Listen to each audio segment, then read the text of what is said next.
Hello and welcome to IU NewsNet Daily. I'm Peyton Meier. And I'm Ashley Horner. Today we will tell you about how IU students plan on spending their spring break and how the university ended up with a John Mellencamp collection. And later, Ashley gives us an update on IU athletics. NewsNet Daily begins now.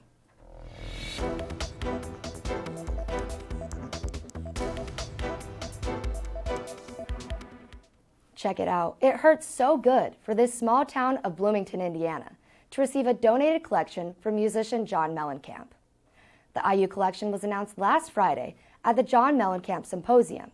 The event was full of music industry insiders, authors, and scholars celebrating the influence of Mellencamp's decades-long career. The collection stands to include items related to his artistry, philanthropy, and social activism. Mellencamp has had a long Hoosier history with IU's campus, so much so that President Pamela Whitten announced a commissioned sculpture honoring the legacy of the artist. It's planned to be on Bloomington's campus near the Fine Arts Building.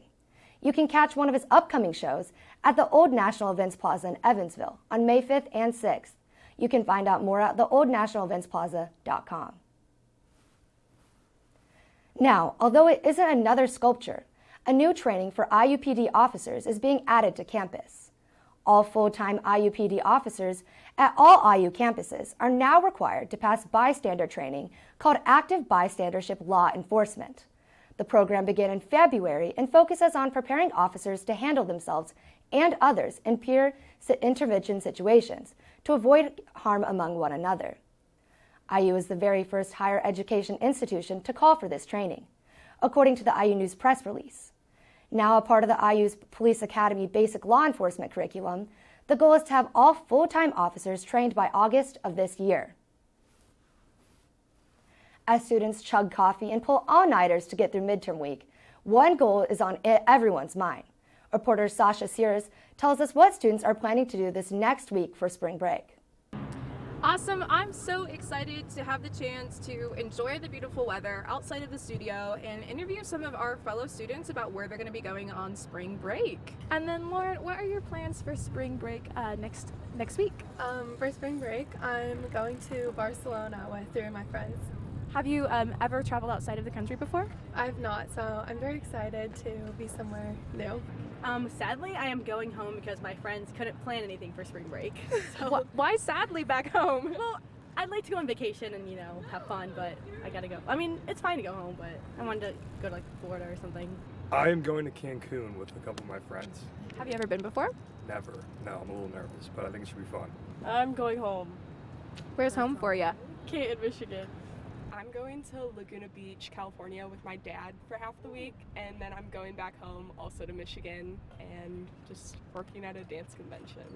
Are you both from Michigan? Yes. Oh, super cool. Did you, I could be wrong, but did you two grow up same schools? No. No.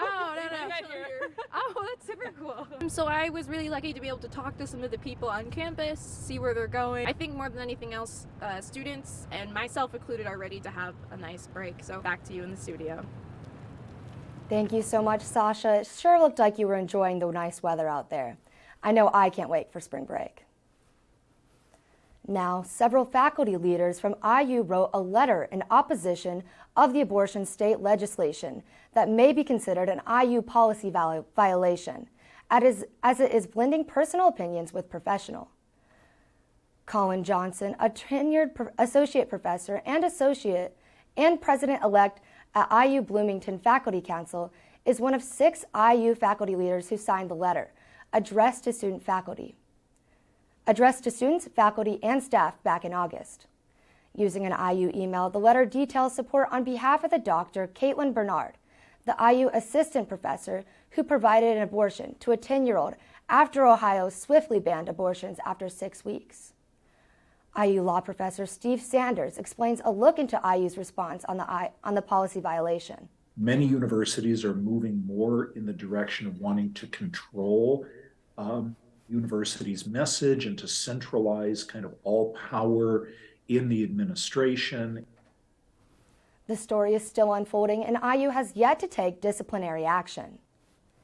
In other IU news, today is the last day to vote in the Indiana University student government election. Online polls opened up yesterday and will remain open until 10 p.m. tonight. Every undergraduate and graduate student has the opportunity to vote to determine representatives of the IUSG for the following academic year. This year, there are about 4 presidential candidates on the ballot. You can learn more about their platforms at iusgelco@indiana.edu. Check your school email to cast your vote. And now turning to sports, we have Ashley to tell us what's going on with Hoosier Athletics. That's right, Peyton. A lot going on with IU basketball world, so let's start there. After IU men's basketball closed out their regular season on Sunday, Trace Jackson Davis, Jalen Hood-Schifino, and Miller Kopp were recognized by the Big Ten. TJD was selected for first team All-Big Ten and was also named to an All-Defensive team. He is the last player to be named to an All-Big Ten team in 4 straight seasons since Yogi Ferrell in 2016. Hood-Schifino was awarded Freshman of the Year, and Miller Kopp was given the Sportsmanship Award. The men's team will compete in the Big Ten Champions this weekend. Speaking of Big Ten honorees, 2022 Diving Coach of the Year Drew Johansson and his team hope to make a splash at the NCAA Men and Women's Zone C Diving Championships held here in Bloomington this weekend. The competition begins tomorrow, starting with the men's 1 meter and the women's 3 meter. 11 athletes will compete, including Andrew Capobianco, who medaled in the 2020 Tokyo Olympics and won 2 previous NCAA championships. Ann Fowler, who just won the Big Ten title in the 1 meter, is also expected to compete.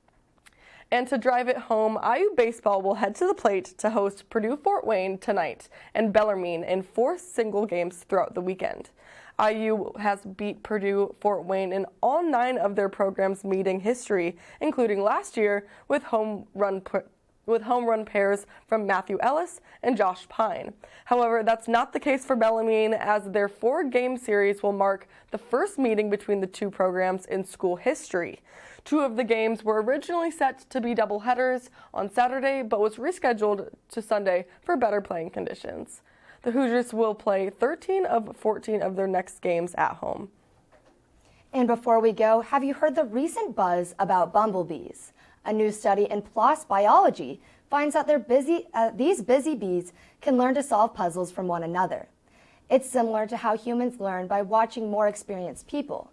English behavioral ecologist Alice Bridges designed the puzzle out of a petri dish filled with sugar water as the reward.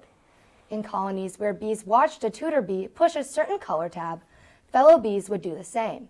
Bridges hopes that her work shows that humans aren't the only species capable of culture. Well, now I know who to call when I'm having trouble with the New York Times Daily Crossword. That's right. I haven't done the crossword, but I do the Wordle every day. I might have to try it out. That's also a really good one. All right, and that's a wrap for today's IU NewsNet Daily. Tune in for the latest updates on Hall Hoosier news and sports. Be sure to follow us on Instagram at IUNND. And for NewsNet Daily, I'm Peyton Meier. And I'm Ashley Horner. Thanks for watching, and we'll see you tomorrow.